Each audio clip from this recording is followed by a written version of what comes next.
It is, it's me, it's TRG, the Rambling Gambler, burdened with glorious purpose, always in the pursuit of excellence of execution in all aspects of casino gambling. This is episode 75 of our Casino Combat podcast, recorded live in the exquisite Casino Combat studios.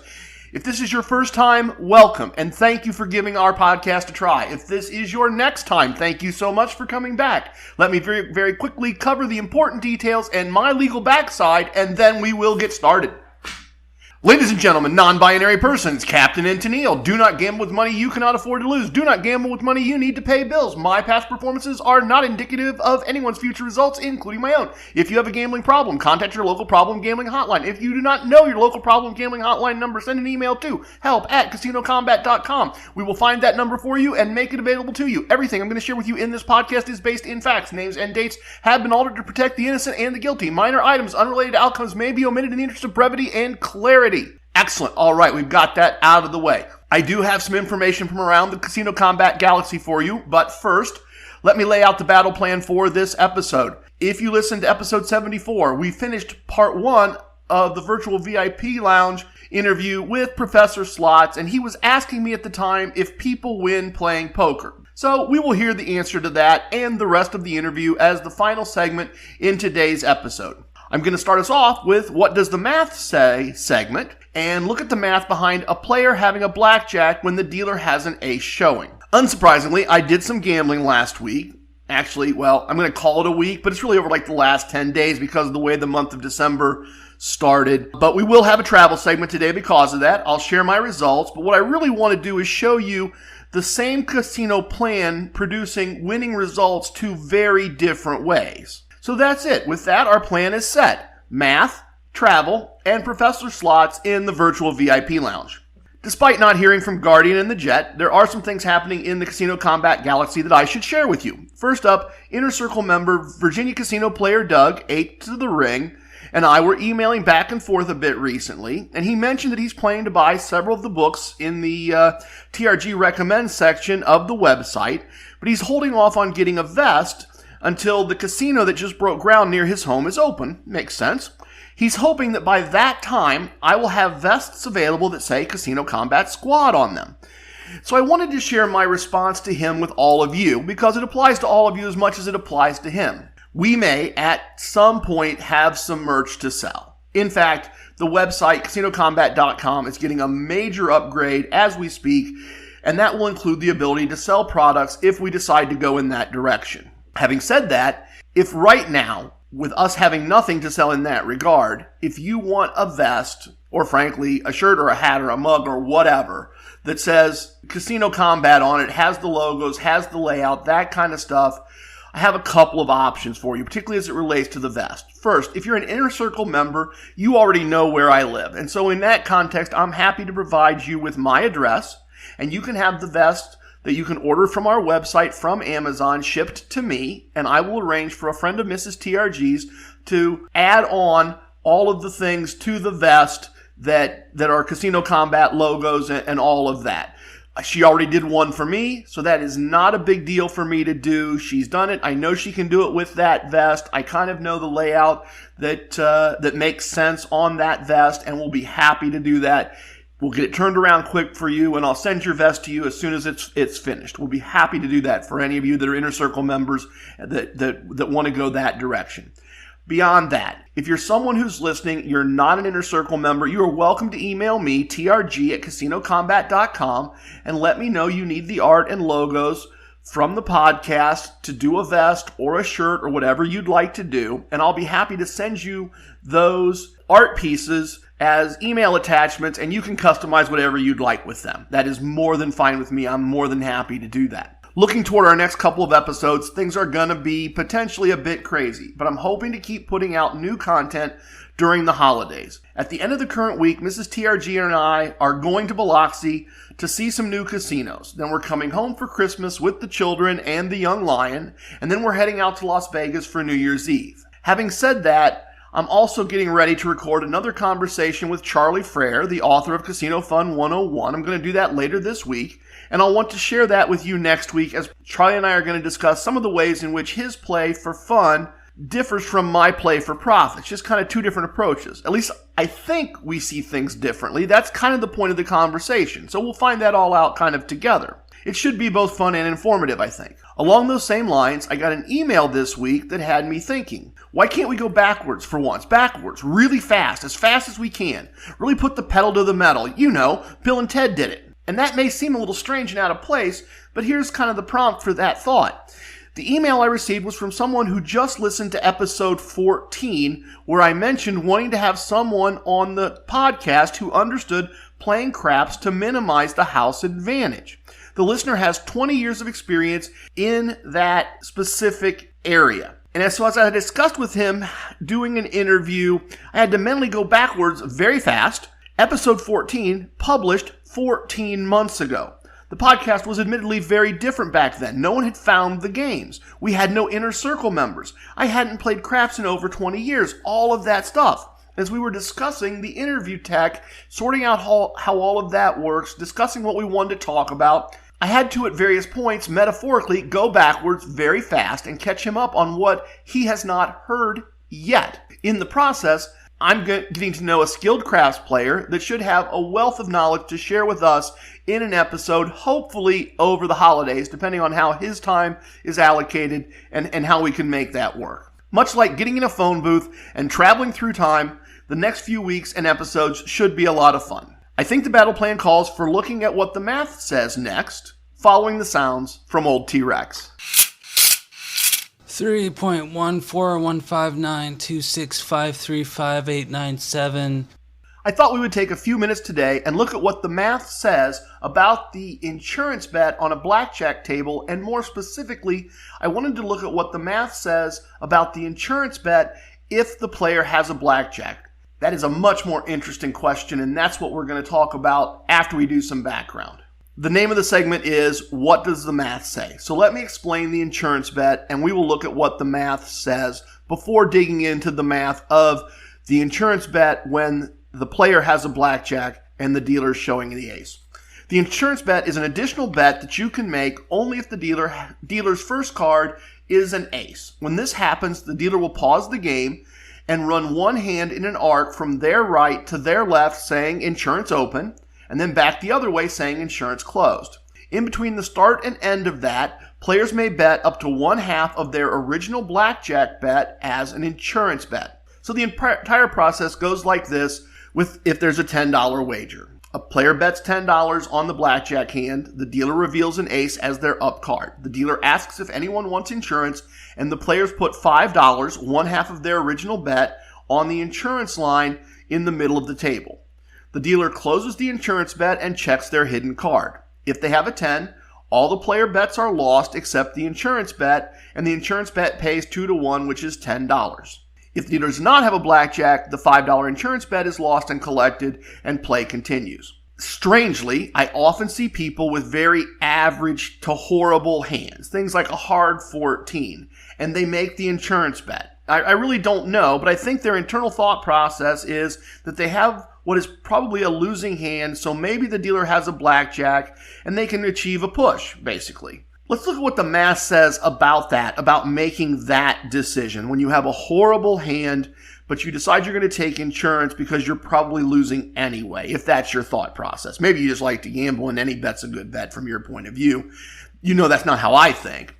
So here we go. Let's assume a $10 main bet and a $5 insurance bet. The odds of winning the insurance bet is 4 in 13. So if this bet is made 13 times, the expectation is that the player will win $10 4 times for a total of $40 and lose the insurance bet 9 times for a loss of $45. The expected loss over time is $5 for every 13 times the insurance bet is made, or said another way, $5 for every $65 wagered. Remember, think about this. The expected loss per $100, not per 65, but per $100 wagered on the primary blackjack bet, if you're using basic strategy, is between 3 and 4 cents per $100 wagered if a player uses, as I said, basic strategy.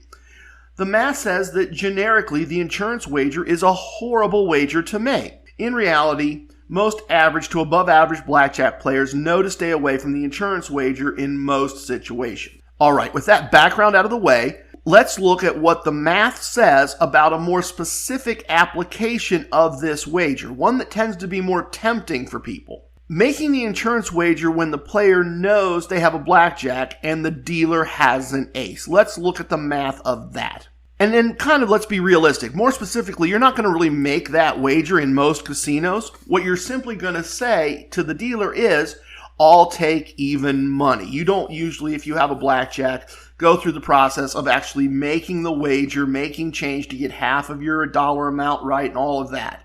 You say even money, that skips the step of the player making the insurance wager, then waiting till the dealer checks their card, then collecting and paying the winning hands, whatever they happen to be. You just say even money, they collect your cards, they pay you exactly what you would bet on the blackjack hand, and your part of the game is done until the next hand. And the reason this is possible is because blackjack pays 3-2 and insurance pays 2-1. The player can only bet half of their original bet on the insurance wager. The request for even money is possible because the math of the two wagers means that regardless of the outcome, the player bets $10 on the blackjack wager and $5 on the insurance wager. That player is going to gain $10 regardless of whether the dealer does or does not have blackjack.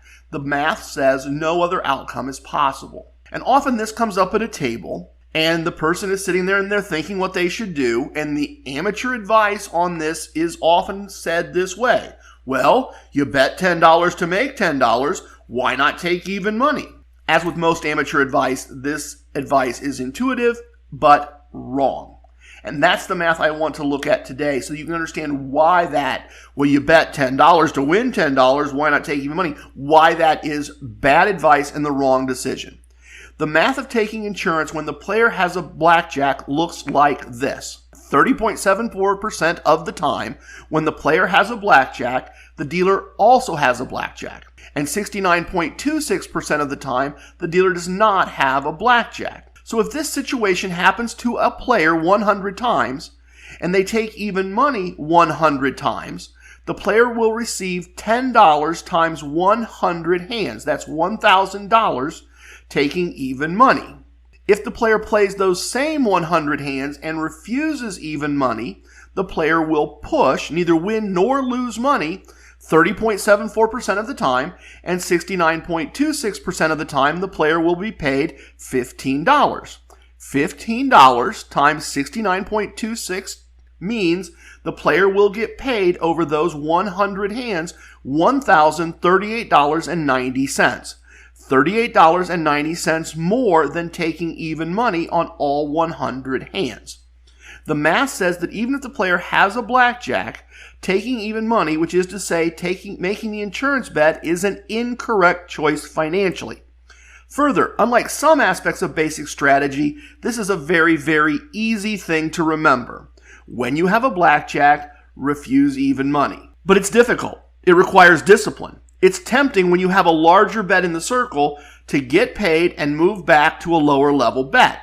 I'll go back again to the question of how often do you play and why are you playing? If you only play an hour or two a couple of times a year, honestly, the math probably doesn't matter. It will take you many, many years at 4 hours a year to see this hand 100 times. But if you play regularly and you're playing for profit, even one weekend a month for several hours a day, you are going to see this hand more often than 100 times each year. Also, allow me to show you just a bit more math. I often use a $10 bet because it makes the illustrations an easy thing to do, an easy idea for people to grasp when they're listening. In this case, it makes the math kind of easy. And $10 is fine, as ECE has shown us in the past in previous episodes. Even in Atlantic City, $10 games can still be found. There are plenty of $10 games across the United States.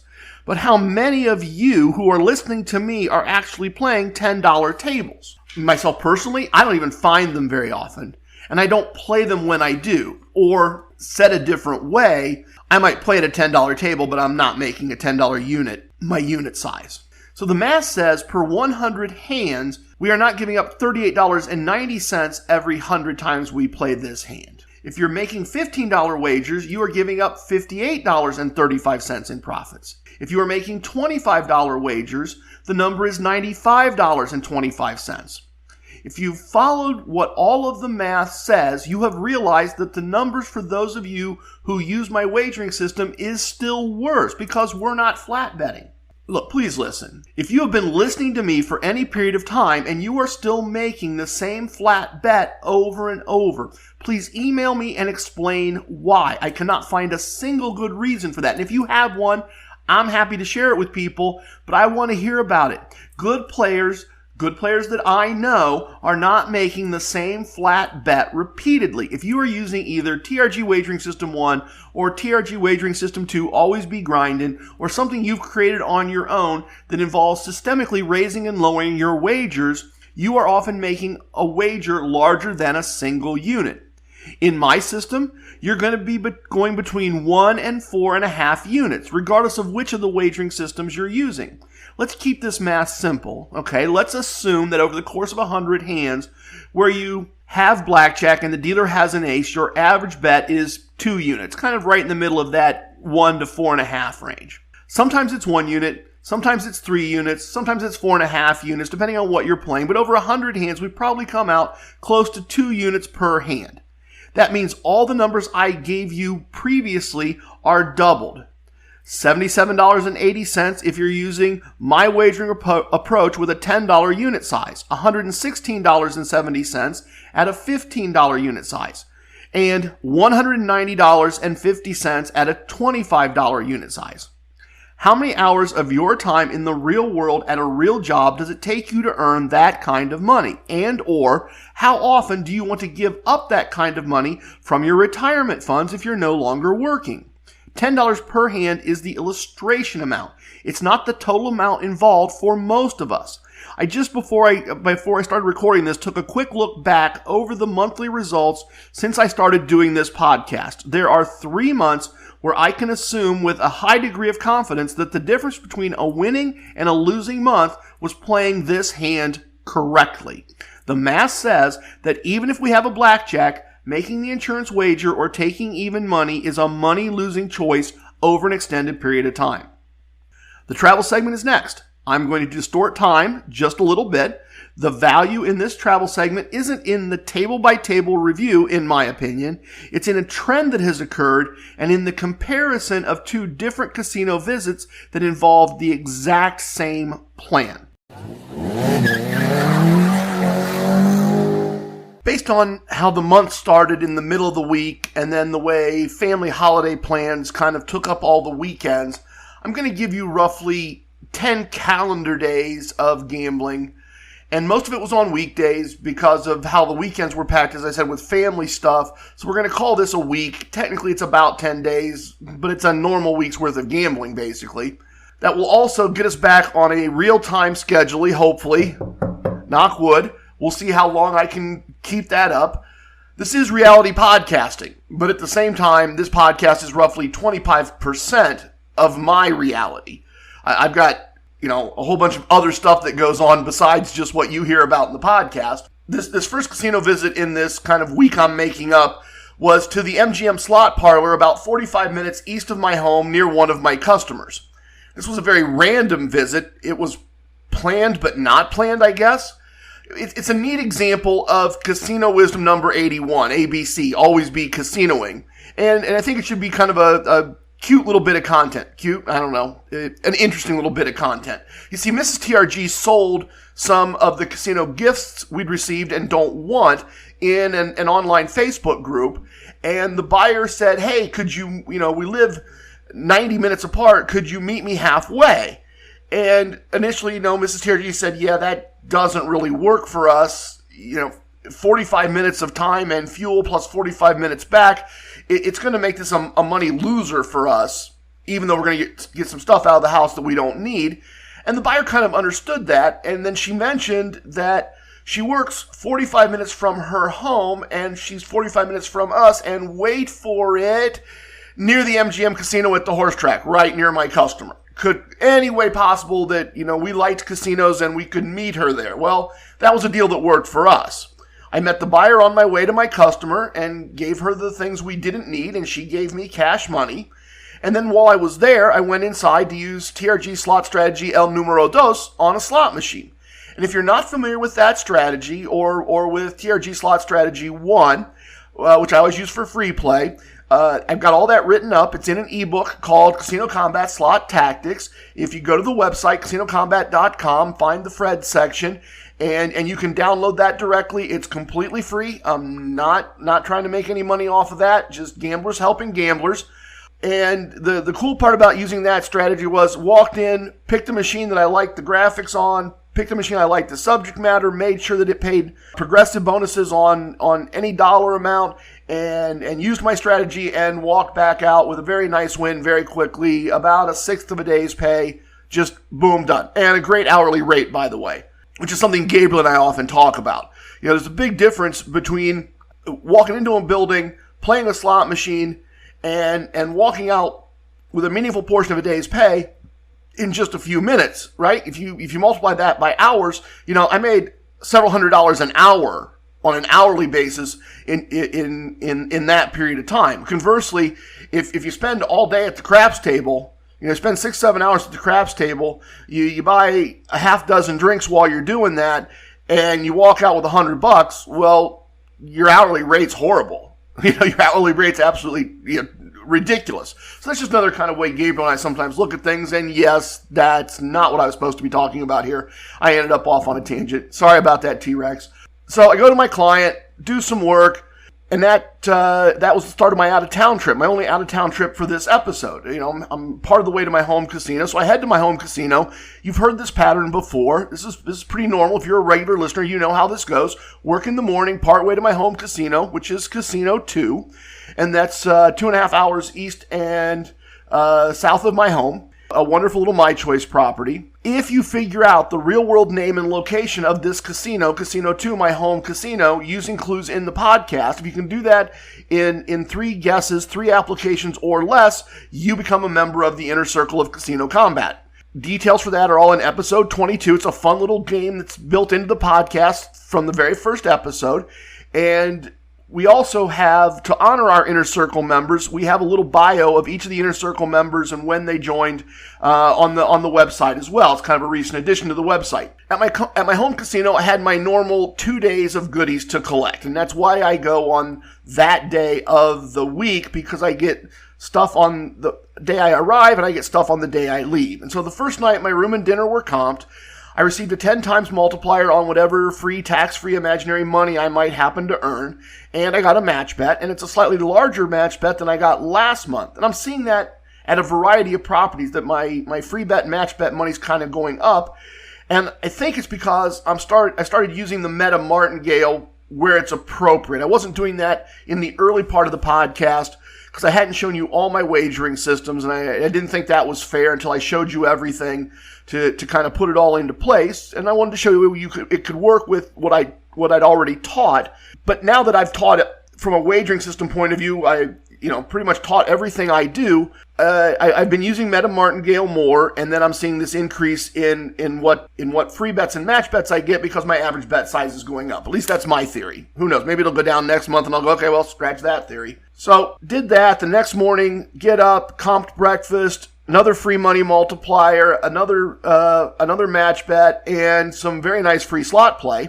And over the course of the visit, both evening and morning, I played 3 winning and 4 losing blackjack tables, but the wins were much, much bigger than the losses.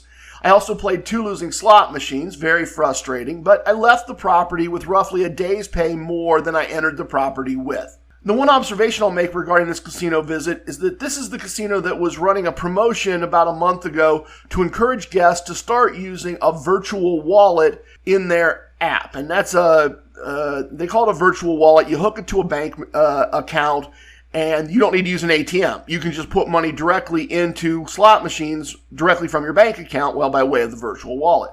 So I'm walking through around the casino floor looking for a blackjack table, my first blackjack table of the evening, the day that I arrived, and every table's full. Every seat's full. The couple of places that I see an open seat, it's got a reserve sticker on it, on the felt, and I see an open table kind of on the other side of the pit, completely empty. And so as I walk over there, the dealer, he's so over whatever's going on that he's not even standing there with his arms folded. He's actually bent over, just leaning on the table with his elbows. Not something you see very often. A very bored, very tired dealer who hadn't been doing much dealing, apparently. And that made no sense to me as I'm walking up in this busy casino with every blackjack seat full. And then I see the signs and I see the limits on the table, and then it all makes sense. It is a $5 table in a room of $15, $25, and $50 tables. And so you would expect it to be packed. You would expect it to be the first table to fill up. But it's only $5 because you can only buy in. You can only get chips using the virtual wallet in the app. So just as the casino was willing to give slot players free imaginary tax-free money so that they would learn how to set up a wallet and connect it to a machine, the casino was trying to do the same thing, convince blackjack players to try a very inexpensive version of blackjack and to play at the only seats available in the casino to entice them to figure out how to set up a wallet, fund a wallet, and transfer that money to a blackjack table. And it's really interesting, and this is why I made a note and made this observation. I never saw anybody play it. And the whole time I was there, evening and morning, the table was empty. Eventually around 9 o'clock, the house pulled down that sign, turned it into a regular $15 table, and it filled up right away. But as long as you had to use this virtual wallet to play, people would at most walk up, ask a question, walk away. Never saw anybody actually playing blackjack at that table as long as it was set up for virtual wallet, which tells me, at least, that there's some smart people out there that, like me, aren't crazy about the idea of walking around the casino with their bank account linked to a way to make wagers. I think that's an indication people are pretty bright, pretty savvy. The rest of my casino time for this episode was all done locally, all planned around promotions, either at the full-service casino or the locally owned horse track with the slot machines. And I made 2 visits to the horse track. I collected a handbag, a food comp, and 3 different sets of free slot play. So three sets of slot play in 2 visits. How's that happen? Well, that happens because I planned that visit so I would get my normal weekly free slot play, and then they had a monthly appreciation day for players that are at the 3rd tier of their reward system, and that also was a bonus of slot play. So I collected both of those on the same day. It was almost a third of a day's pay in free slot play by combining the 2 promotions into 1 visit. We've talked about that a lot. Plan around your promotions. Maximize what the house is giving away when you're going to do your gambling. I also visited my local full-service casino several times, all set up so that I could get some combination of free bets, free gifts, and other comps. In total, I received a scratch-off lottery ticket, which was a winning ticket, by the way, a watch, a purse, and a gift card for a local grocery store. I received 3 free bets, 3 parking comps, and some free slot play. I played 3 winning and 1 losing slot machine, and that's with cash money, our money going into the machines, not the free play. That's a separate thing. I played 8 winning and 9 losing blackjack tables, which sounds like a problem, but once again, the wins were much, much bigger than the losses. I finished the entire local casino gambling process with another 3 days' pay in my pocket. As I said, wins much bigger than losses, in some cases a lot bigger. So with those types of wins, I was always following casino wisdom number 3 and making a variety of small choices regarding what to do with my wins. And it's not that any of the wins were like huge home run wins. It's that the winning was regular and consistent. So after you got a couple days of wins in a row, it's like, okay, what am I going to do with this? Well, some of it goes in the cloud safe, some of it goes in the real safe, some of it pays for some things we have going on, just all those things we've talked about. I bought a little more crypto. I've got an observation for you first, and then a comparison that I want to do between 2 different visits, 2 different local casino visits. The observation is that this is definitely a gambling binge that I'm in the middle of. I talked about that a couple episodes ago. So as I finish up the gambling week, as I look at the calendar, it's been over a month since I walked into a casino and left with less cash than when I entered. Every casino visit for more than a month, more than a calendar month, has been a profitable visit in cash, not just stuff. This binge actually started when Mrs. TRG and I went for a weekend trip to Casino One, spent a couple nights there, and did some winning on Saturday, did some winning on Sunday of that, won more than we'd lost on the Friday night. So that's the first visit of this month-long plus streak of visits where I'm just consistently winning. It's going to end sometime. It always does. You have to recognize it when it happens. You have to enjoy it. You have to love it. You have to think it's the greatest thing in the world. And then you have to be prepared for it to eventually end. It's eventually going to not go my way. I know that. But this is definitely the first binge that I've been on since I introduced that term to you a few episodes ago. So then the other thing I wanted to do in this travel segment is lay out my plan for a local casino visit, just a weekly visit by myself. This would be a different plan if Mrs. TRG was going with me. It would be a different plan if I was, meeting friends and allies on a time we'd planned to get together. And this plan is based on how the casino is currently operating, how my local casino is currently operating as compared to the way it was forced to run in the full height of the pandemic. So my bankroll is set up to use the modified martingale system that I talked about last week. My time roll isn't infinite, but subject to a customer emergency and my own stamina and ability to stay awake and play, it is infinite for all practical purposes. And we've been using the virtual VIP lounge for interviews, which have been great. Loved getting to know those guys. I hope you have too. But we haven't had a lot of time for stories the last few episodes. We're not going to have time at the end of this episode. So let me share a very quick story, and I want to share that because it explains how I know my time roll is almost infinite. I'm very certain, I don't remember the episode, but I'm very certain at some point in the past I shared with you the story of the first time Mrs. TRG and I found a casino game we could break and exploit. Don't remember which episode, as I said, but it has to have been a very early episode.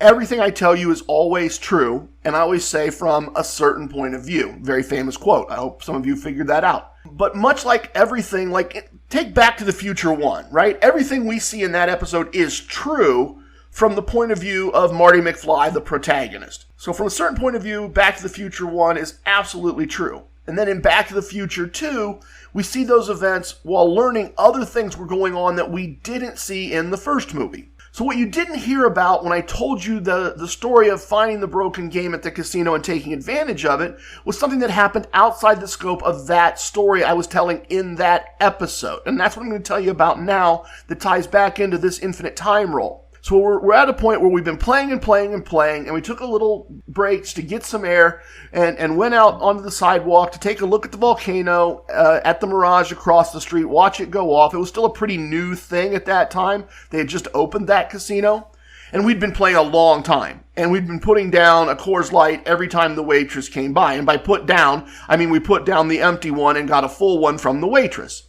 So we're standing there, we're watching the volcano, and I look at Mrs. TRG and I say, I need to be done. I just do. I can barely see the cards.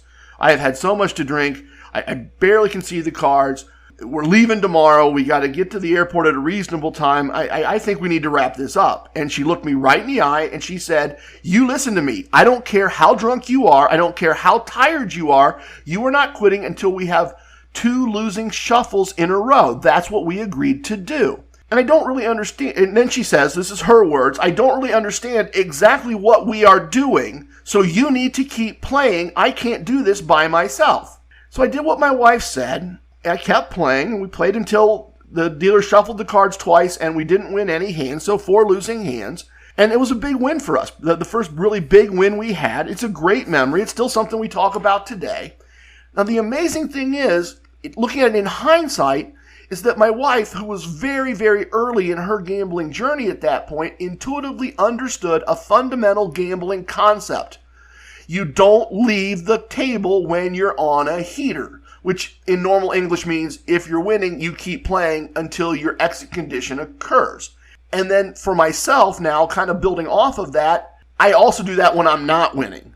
I don't leave until the negative exit happens. I just don't go, oh, well, I'm bummed, I've been losing.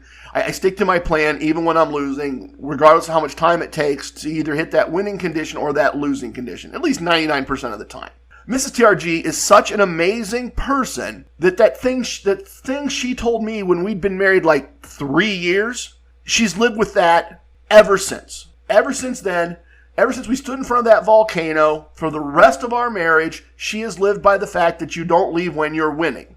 I have missed or been late for a handful of things that were important over the years. Things that I was supposed to be at, meetings with teachers, meeting with a pastor one time for one of my children's confirmations. And every time she would demand to know why I was late. And upon hearing that I was gambling and winning, as long as I could show her the winnings, either in cash or the bank deposit slip, that was it. It was done. It was over. She never said another word about it, didn't make a big deal about it. So in our house, and this was the point of sharing this other view of that story, in our house, if you're Team TRG and you are winning, you do not leave. Your time roll is infinite in those circumstances, and it's a no harm, no foul from the family point of view. So there's our setup, right? I have a correct bankroll, I have a correct time roll, and my plan as I enter the casino is to stop at a kiosk and get all the paperwork for whatever promotions I'm going to receive are. So if there's free play, I get that picked up. If there's a free bet, I get the slip of paper. If there's a gift and I need a piece of paper to get that, I've got that. I've got all my stuff that I need to make the casino visit. And if there's free slot play involved, I immediately go find a machine and play the free slot play so that I don't forget about it and walk out and not play it, because that expires after 24 hours. If there's a gift to be picked up, I go pick up the gift. I get that done and out of the way. And then I go to the bar and I have a drink or two, no more than two, and that takes me 45 minutes or an hour. And I use this time to do my record keeping for the transactions that have already occurred. Then I review the current month's profit loss statement on my phone so I understand exactly where I am financially for the month in that moment. And I talk to people I know in the casino as they wander through the bar. I sometimes do research or other show prep tasks while I'm sitting at the bar. I really like the discipline this creates. Casino Wisdom number 33 teaches us you have to want the win more than you want the action. This is something I had to grow into over a period of time. Like many people, when I started my gambling journey all those years and years and decades ago, as soon as I landed in Las Vegas, I wanted to get to a blackjack table. That's what I wanted to do. And that was understandable since there's only 2 places in the United States at that time that you could actually play blackjack legally. But still, it's an approach that it decreases your chances of success. When you just want to play, your chances of winning go down. Casino Wisdom's like 33, let's be honest. I didn't create Casino Wisdom number 33 by having the discipline to walk away with a win. You have to make the mistake sometimes. You have to learn the lesson the hard way by preferring playing over winning. And I hope that by having that Casino Wisdom, some of you learn to avoid that. And I know a number of players right now that I think one of the weaknesses is in their game is that they want to play more than they want to win. So I practice that Casino Wisdom by being in a casino, a place where I could play blackjack, and sitting at the bar and having a drink first and doing other things. Things casino related, things that are part of being good at the game of casino gambling, just not actual gambling. From this point, the plan is to play enough blackjack or baccarat, but preferably blackjack, to win a day's pay and leave. Or on the opposite side, to complete a full meta martingale cycle, 2 tables at 1 unit, 1 table at 2 units, 1 table at 4 units, and not getting to a day's profit, and then leave the casino. That's the plan every time I walk in the door. And 1 or 2 slot machines may be thrown in as a way to take a break from blackjack when needed. If I need to take a break and there isn't another thing to do, I'll go play a little slots and see if I can win some money that way. And this plan can play out in a variety of ways. Same plan, different results, different visits. And I had 2 very, very different visits this past week using this plan. And so that's why I wanted to lay that out for you. So then the first visit using this plan goes like this. Leave the bar for the blackjack pit. Lose 6 units at the first table. Walk away. As I'm walking away, I notice a table that Chester and Raymundo are playing at. And so I sit down, take an empty seat, wait for the end of the shoe, talk to them a little bit, play with them for a while, leave the table down 7 units. Play a slot machine, find a table, use meta martingale so the unit size is now doubled compared to the first 2 tables, reach a positive exit, leave the table plus 8 units. And that's at the larger unit size. So now I'm up about 1/3 of a day's pay.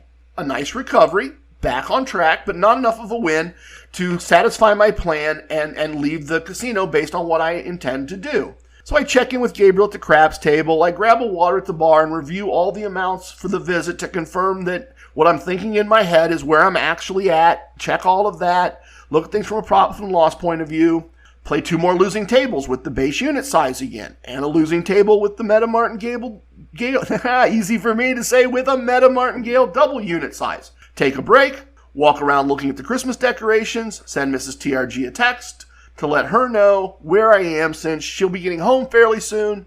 Then go into the high limit room for a private table since at the third part of Meta Martingale, playing 4 times my original unit size, I can play in the high limit room and meet their table minimums and get better rules because the high limit room offers a couple slight rule variations that makes things more player friendly. And I have a nice win. But when I exit, I'm still just up a small portion of a day's pay. I'm still not at that exit point for the building yet. Gabriel's at the bar, and I have a short pour with him, and we talk about how things are going and some things outside of our casino world. And then it's back to the blackjack pit and the original unit size. I have a nice win, finishing ahead just a little over a day's pay. I grab a water. I confirm all my numbers. Everything's the way it should be. It's time to head home. Mission accomplished. A few days later, different set of promotions, another free bet. So I'm back at the casino. Same plan. Finish my drink at the bar, into the blackjack pit. Things are slow. Not a whole lot of people playing cards. I grab a table by myself.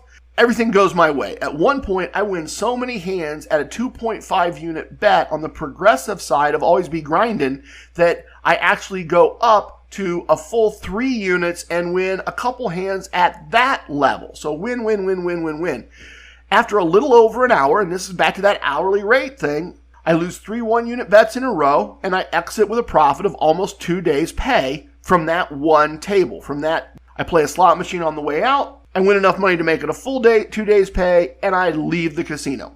Same plan, same casino, 2 very different visits. One involved a lot of time from my time roll and a lot of money, relatively speaking, from my bankroll. It generated a lot of tier points and imaginary tax-free money. The other was a quick and easy win that didn't really generate much in terms of casino points or that kind of thing, but that doesn't matter. Stick to the plan, take the money, and leave. Want the win more. I want the win more than I want to play cards. Love playing cards, but I like winning more. Okay, let's head to the virtual VIP lounge and enjoy the second part of my interview with Professor Slots. A little bit of the bubbly. Wherever and whenever you are, it's always 5 o'clock in the virtual VIP lounge, and we have the best virtual everything virtually all the time. Trust me, if you don't see it, just imagine it, and it will appear. I hope you will join me for a few sips, virtually if your situation requires that, or by pressing pause and pouring something if you can. True talk.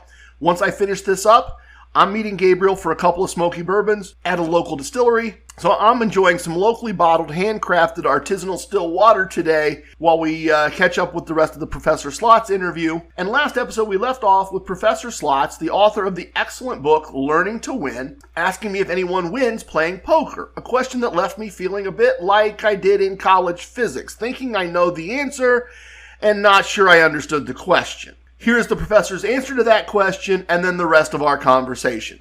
Oh, sure, people win. I mean, the house wins because they're just taking a rake. They're just running the game. But not everybody. Right. Right. So that's slots. The casino with poker, when you get a tournament where you're not switching out players, at the end of the tournament, one person won. And that means I wasn't thinking about from the tournament point of view. Well, I'm just saying when you have people coming and going, it's a little harder to notice this. But somebody gets all the money, all the chips, right? And so you have a winner. Now you could be sharing all of this. It's a game of chance when you're rolling dice. Now there's questions of dice control and whether that sort of thing happens. And it's not for me to. I'm a specialist, a gambling specialist. I do slots. And that might be historic horse racing in Kentucky. It might be based on the state lottery in the state of Washington. It could be a tribal gaming compact, but it's all electronic games for me. But it's if you start thinking about slot machines, to get back to your original question, games of chance versus games of skill, poker, if you treat it like a game of skill, then you have some say. Now you get the cards you get, right? And then you do optimal play, and optimal play is different depending on which particular game of poker you're playing. And it's not optimal play if you use the wrong set of rules, And people who know poker well understand that, that's where the skill lies. Now, there's also other things that, we're not really talking about, which is like money management and other things that, discipline, all that skill. But as far as playing the slot machine, as far as playing poker, you have skill. And a lot of people don't agree with that being the case for slots, but it's just, people will say, I got a message today on YouTube saying, here's an idea, random number generator, which was basically a sarcastic comment. And I'm like, I've written articles on this, you don't know what random number generators mean. I think about, what's that course of educational topic, STEM?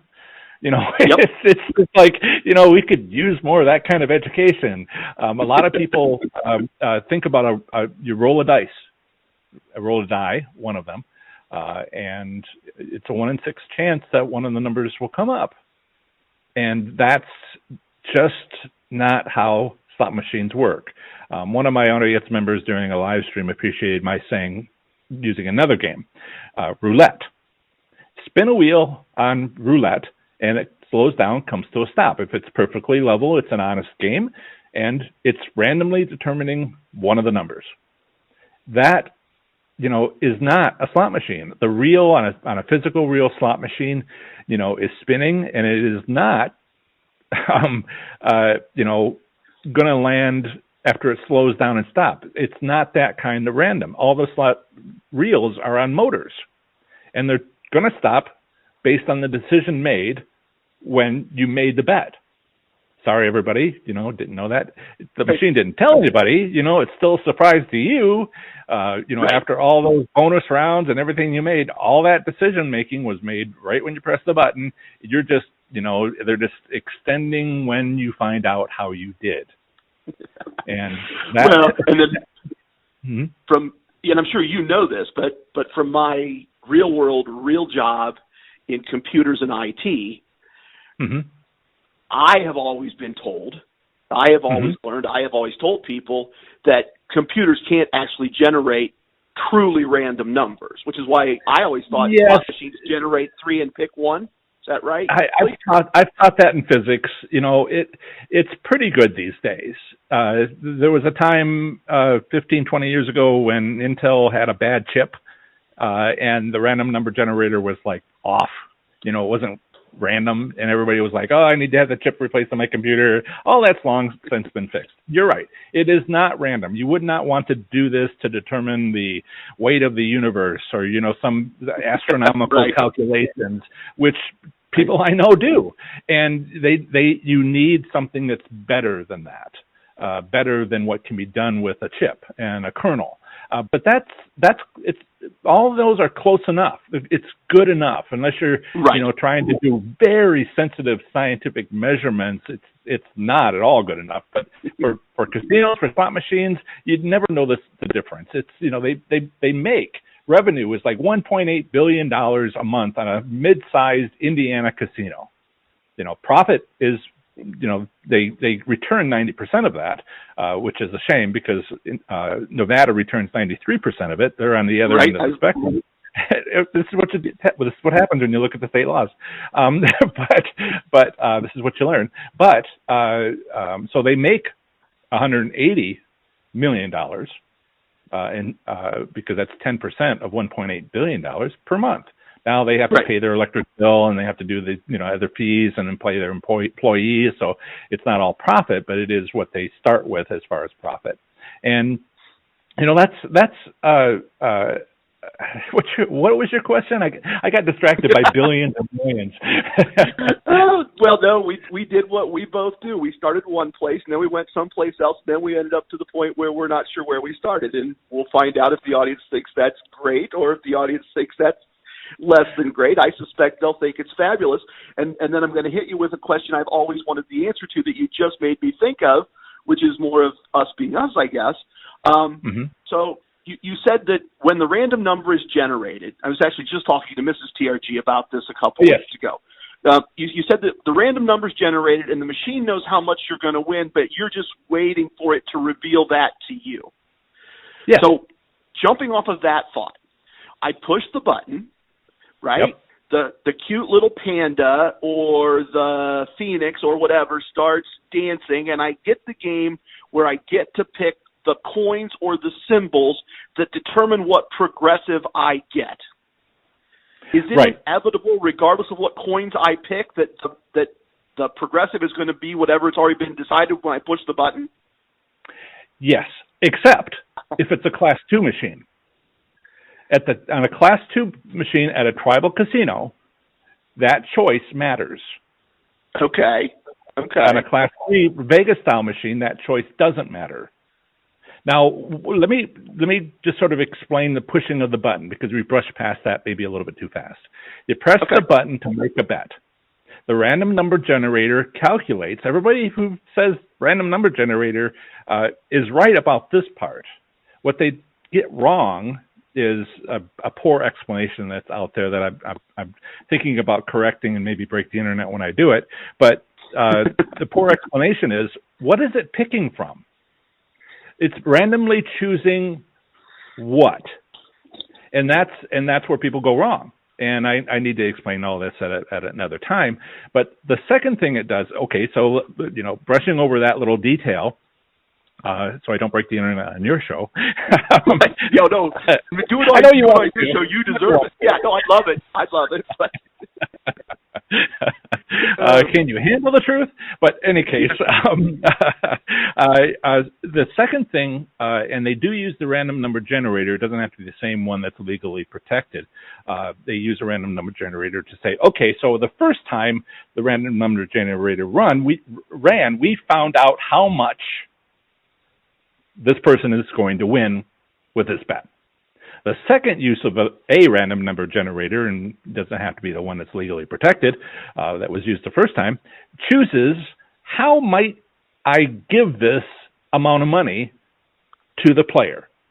Do I just go straight to the real combinations? Do I go, to one of several possible bonus games on a video slot machine? Do I choose, which combination? How do I give them this money? And that's the second choice. And now I look at all this and, I understand it, but I look at this from the point of view of, okay, is there anything in any of that I can use to take advantage of the casino? Is there anything in there that I can use to win? And there's a few things, but ask your questions and we'll get to what we get to. We could probably do this a lot longer than we have time available to do this. It's absolutely fascinating, and you're demonstrating your incredible expertise in this very specific area. I guess to bring things maybe perhaps back to something a little more generic to all gambling. Because you kind of pointed me in a direction. We were chit-chatting, sending some emails back and forth, and you pointed me to a part of your book where you talk about record keeping. I'm a huge fan of record keeping. I think record keeping is critical to good gambling, regardless of the gambling device, technique, game, whatever you want to call it. I don't think you can be good at this without records, but maybe give us your point of view on record keeping, what record keeping, how you see record keeping as it relates to gambling. Because I noticed in the book, maybe from your engineering background, whatever it was, you were record keeping before you understood how to be good. You went to that almost instinctively in my reading of the book. So how do you perceive record keeping in gambling? Absolutely. I was an engineering graduate student. What do you mean I wouldn't keep a record? I kept a record just about everything. My calories, my proteins, my sugar and grams. My sister is just in awe of this. I've shown her my spreadsheets and she's like, I like your use of colors in your graph. I'm like, well, and so you want to present these things, and it's just years of going to school and multiple engineering degrees. But Yes, when I won those 13 hand pays in 6 days and, kept track of what I took into the casino and whatever I could seem reasonable to me, I remember the next year I went to one of the tax preparation services that I had always used, one of the national ones, and I went in and I handed him my 13 W-2Gs, and he's just like, "What's going on?" And I said, "Yeah," and I told him the little story, maybe the first time I had actually told what happened to somebody, and he's like, he asked me the weirdest question. "How much money did you take in?" And I said, "Well, I took in $500 that first day. Everything was from that." And he's like, "No, how much did you take in the second day, and the third day, and the fourth day? What did you take in each day?" And I was like, "Oh, well, did you want that?" And he's like, "Yes." And I got it home in a spreadsheet. I'll go get it, I guess. And I ended up with another. The way I look at it, I got another hand pay. It was like a $5,000 tax return. On my annual salary of being twice that, around 10K.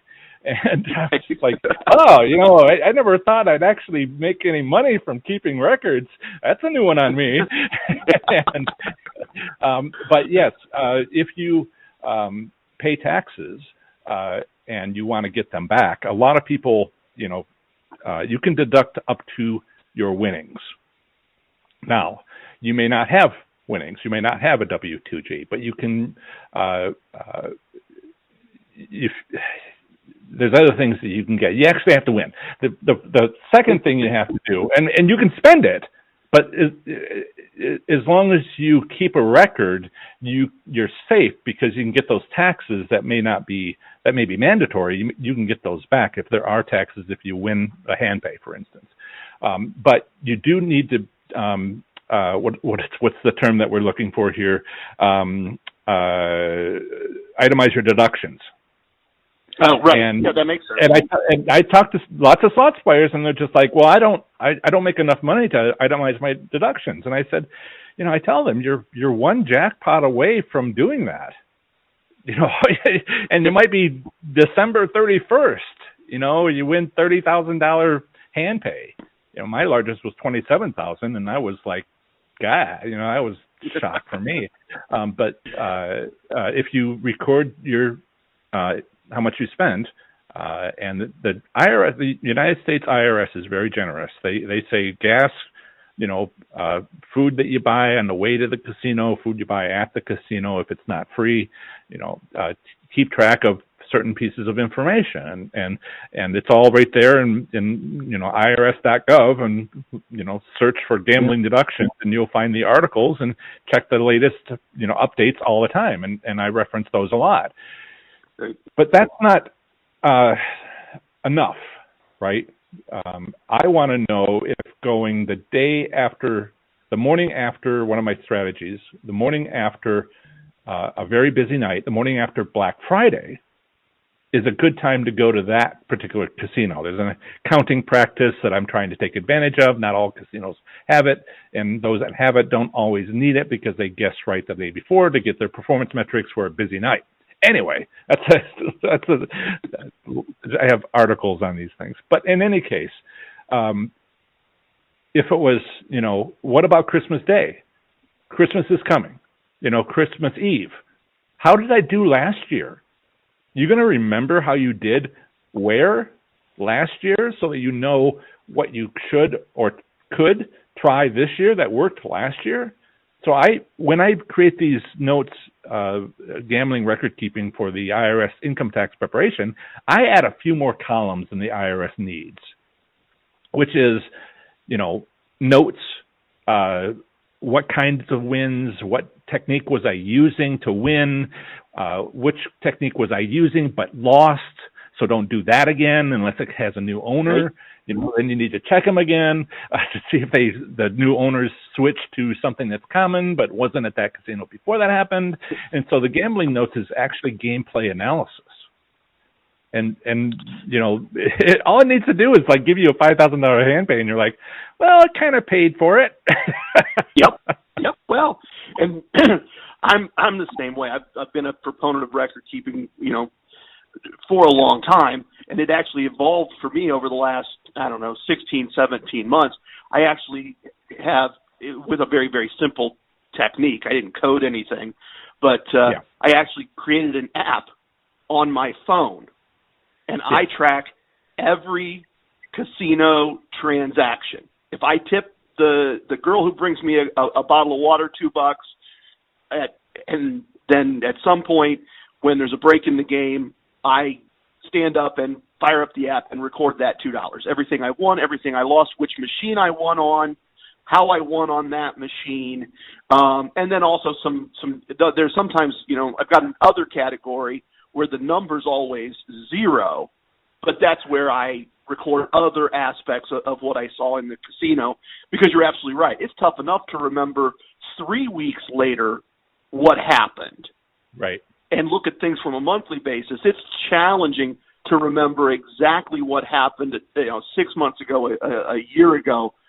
So I'm a huge fan of that, and it sounds like we're similar. Get not only what the IRS might need, but get everything else. They're not going to trip me up and say, well, how do you know that you bought this meal and it wasn't comped? Well, I know because it says so right here in my notes. This is the restaurant we ate at. There were two of us, and we ate this meal, and we spent this much on it. And it's always nice. That's not covered. And that's not covered by win-loss statements. Right. And so a lot of people are just saying, I have my win-loss statements from the Players Club, and I always use my Players card. And yet there's a lot of people who are like, I don't always use my Players card. In any case, they don't they don't include the gas that was, you spent for traveling to the casino, or the food you ate on that trip. Maybe it's a 4-hour drive instead of maybe 15 minutes from your house. Whatever. You can record that because the IRS says you can, but it is not something that is on your win-loss statements, particularly since a lot of win-loss statements also just do the difference between your wins and losses. And so you have some number surrounded by parentheses. It's a negative number, and that's how much you spent. And people say, I'm going to submit that to the IRS, and the IRS says, no, I want to know how much you won and lost, and we'll do the math. Thank you very much. And so these little details, and so yes, I agree. It can be a bit much to include the gameplay analysis, but as long as you put down Black Friday day after, okay. That's very useful a year later, as long as you know where you went. Now, you can do play-by-play, although I do have some concerns about that. That can, for you and me, that's a lot of data, and it can be a lot of fun to analyze it, but as much time as you spend playing it, you're probably going to be doing as much time doing analysis, and that all could be, we want to find a way for everybody to be able to use this in a common manner. So you record anything, and it's probably going to help you, all your stuff or less. But right now, even just getting tax return, getting a refund when you weren't before, there's all kinds of reasons to do this. And there's a lot of misunderstandings out there. My accountant, my business is growing, and so this year I got an accountant, or actually the end of last year. And now he does this sort of thing, so I'm inviting him onto my live stream, my Saturday at noon live stream in December, one of them, and it could be December 18th. We're firming it up, and I'm just going to have him answer questions from my audience who's always saying like myths and rumors and misunderstandings. He's going to say, as a professional accountant, as a CPA, this is the answer to your question. He's legally providing a professional response. And I tell people I'm not a tax professional. Make sure you confirm anything I say. Right. But you would confirm it with him. And so he doesn't, it's a little bit of a legal liability for him, but then he's just like, I do this professionally day in, day out, for years, decades. And so he knows the answer. It's an extra hour of liability in his life. It has lots of hours of liability. That's right. Yeah, that's right. So yes, what are the rules? But as far as gameplay analysis, there's anything would help. And this is the skill. This is the skill we're talking about. The biggest barrier to thinking of slots as a skill-based game for many people is people saying, well, it's just luck. And I'm like, do you want me to show you the math? How, yes, there is luck in it, but it is not fully luck. This is not, shuffling a deck of cards well and throwing the cards on the table and saying, look, that's random. That's the universe speaking. But now you've got these random number generators that are not perfect random number generators. They're pseudo-random number generators. And what are they picking from? And these things they choose from, this list they choose from, actually there's 6 different possibilities. It's called a probability distribution. Some people would know it as a frequency distribution. And they had to improve the odds on not winning 0 on a slot machine. If you had a physical real slot machine, I'm going to have to use math because I use math. If you have a physical real slot machine, it has 3 reels, and each reel has 12 symbols. Then how many possible outcomes are there? 1,726. 12 times 12 times 12. On the pay table, how many possible ways to win are there? Now, the pay table doesn't show everything, but let's just say 50. 50 ways out of 1,726. What is that? That's about 4%. A little bit less than that. But let's just call it 3%. That's what it's closest to. What is the average in Nevada for a slot machine? 93%. What's the average in Indiana? 90%. Not 3%. So they adjust slot machines from being fully random to you don't get 0 as much. You get a win, something non-zero, more often. Even though most of the real combinations end up being 0-1, they improve the odds. Now, they also improve the odds on some of the lower wins. 2 cherries, because if it was fully random, getting 3 cherries would have the same odds as the 3 Wheel of Fortune special symbols. Right. The top jackpot. It would be the same odds to win 3 cherries as it is the top jackpot in the slot machine. Can't have that. You got to reduce the odds on the top jackpot. And so from the beginning, 100 years ago, Charles Fay in San Francisco made the first slot machine. It was actually a machine that took coins, so that's why it's called a slot machine. He invented that aspect of things and had to change it so that it would be better odds than you would just get if it was random. So it's never not been there. And so if that's the case, then what odds has it been set to? And how does that whole process work? And nobody thinks about that because, the barrier to understanding that slots is a skill-based game includes skill in its process is to understand that it's not fully random, not fully luck-based. And a lot of people can't get past that, which is okay. Well, and that's a fascinating take. I'm going to say it's okay. We need losers. If slot machines, if everybody wanted slot machines, the casino would shut down. Please, if you believe that it's a fully luck-based, more power to you. Go out there and give money to the casino and help them pay their electric bill, because we're not. Yep. Because we're gonna take some of what you lost, and they're not gonna complain because there are way more of you than there are of us. That's exactly right. It's funny because one of my things I do in my podcast is I have things called casino wisdoms that are numbered, and I don't mean it sacrilegiously, but they're numbered like scripture so that we can remember them easily. They're just little tidbits of information that I think we need to know and remember and be able to remember easily. And Casino Wisdom number 58, and I'm stealing it from some old Roman general, I forget who he was, but he said, luck Seneca? Is the intersection. Seneca, I think it is.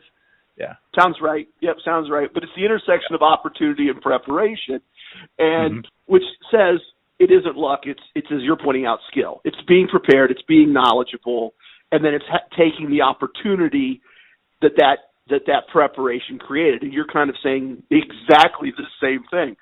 And it's funny how often good gamblers have come to that observation over and over. No, I'm growing. I'm growing so fast since I decided to. I won 90 jackpots. That's a hand paid over $1,200. Get a W-2G in 9 months, and then I won a car. And basically, because I'd been spending so much and winning so much that I had a lot of points, so I used slots to sort of win the car because I had a lot of entries. And then they just asked me to spin a wheel, and I'm like, that's what I do. I spin wheels. so yeah, right in my wheelhouse.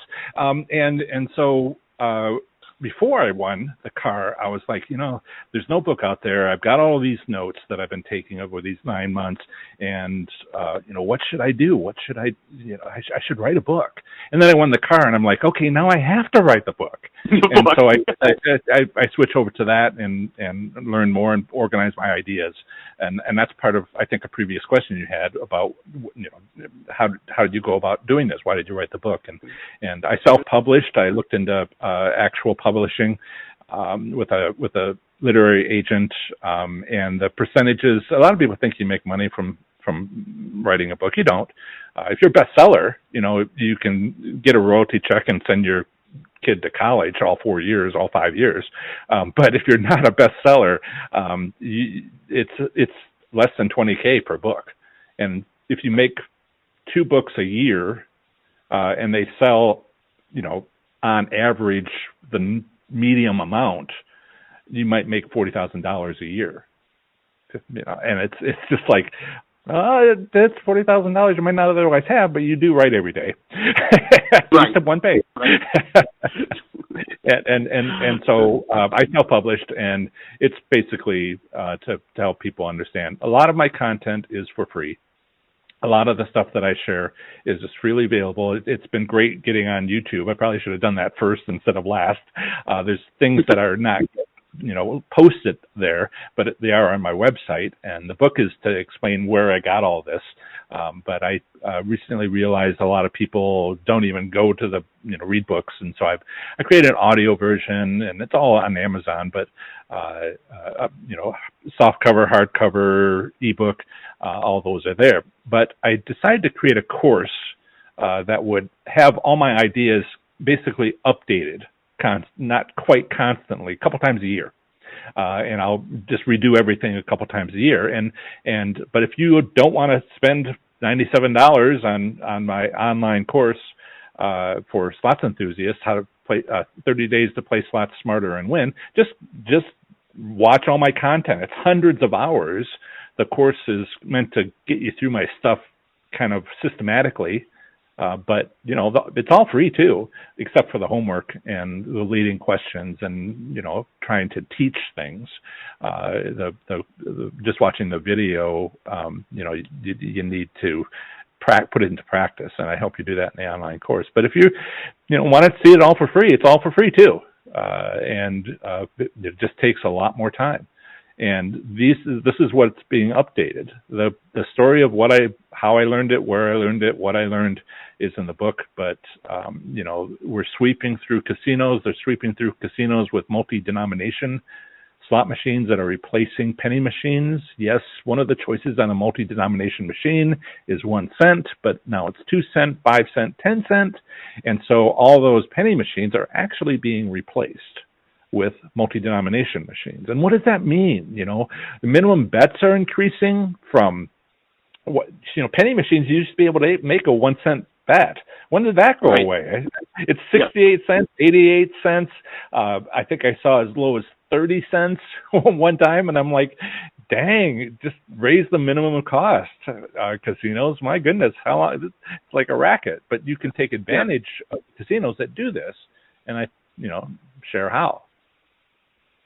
Well, and it's a great service, and we have been very on brand for what I do. We started with a question, and then we came all the way around, and we skipped a couple things because we talked about them, and then we ended back up with the first question or the second question. And I did see that you have a course up on the website, and the little bits that I've had time to look at the website since we started talking roughly a week ago or whatever it was. It's really impressive. You've got a tremendous amount of stuff out there for everybody at professorslots.com. And you've been very generous with your time today, and I really appreciate it. I've enjoyed the conversation, even if we just had the conversation and we weren't going to put it out there for everybody. Anything I've missed? Anything you'd like to share? Any other topics you'd like to talk about? I just that I'm not much of a marketer.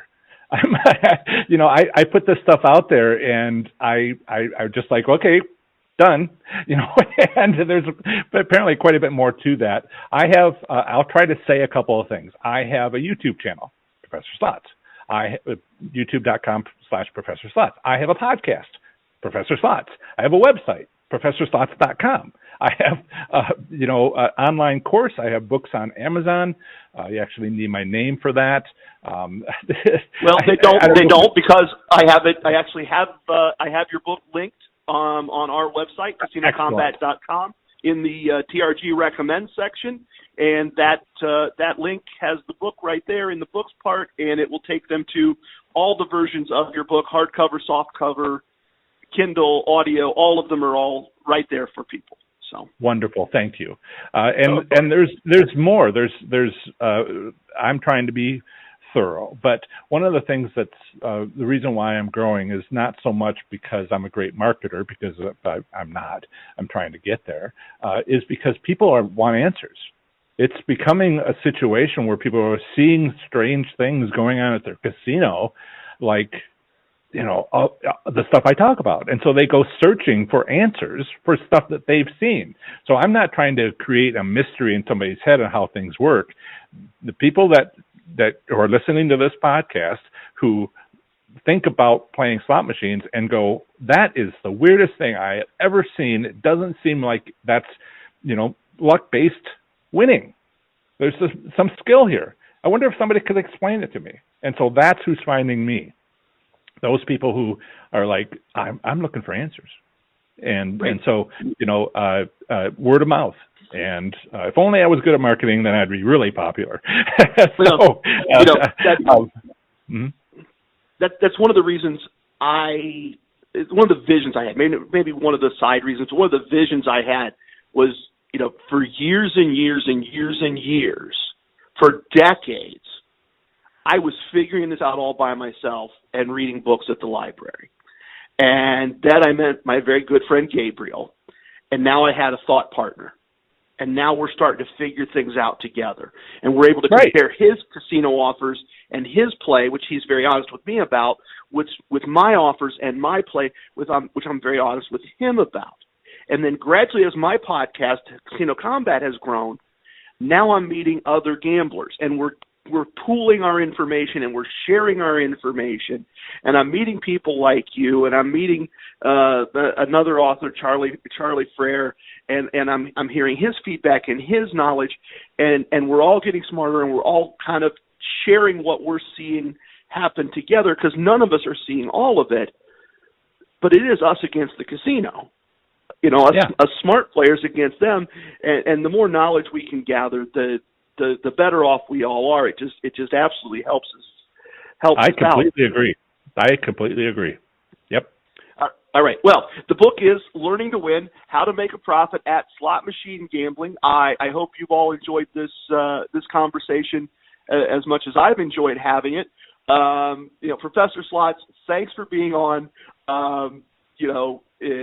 Standing invitation. Anytime you think you'd like to do this again, we'll figure out another format or another way to do it, because I think this has been great for my audience, and I'd certainly be happy to do it again. So thank you very much. Yes, you're very welcome.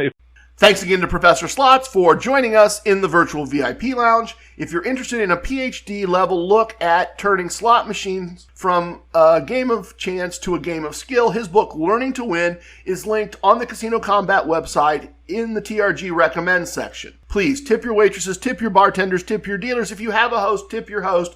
Don't tip away your wins. Remember your casino wisdoms. I have spoken. Everything you heard here is true from a certain point of view. It's time for leaving, and I hope you understand I was born a rambling man. Love it, hate it, it don't matter. Please share with your family and friends. Goodbye, everyone. Thank you for listening.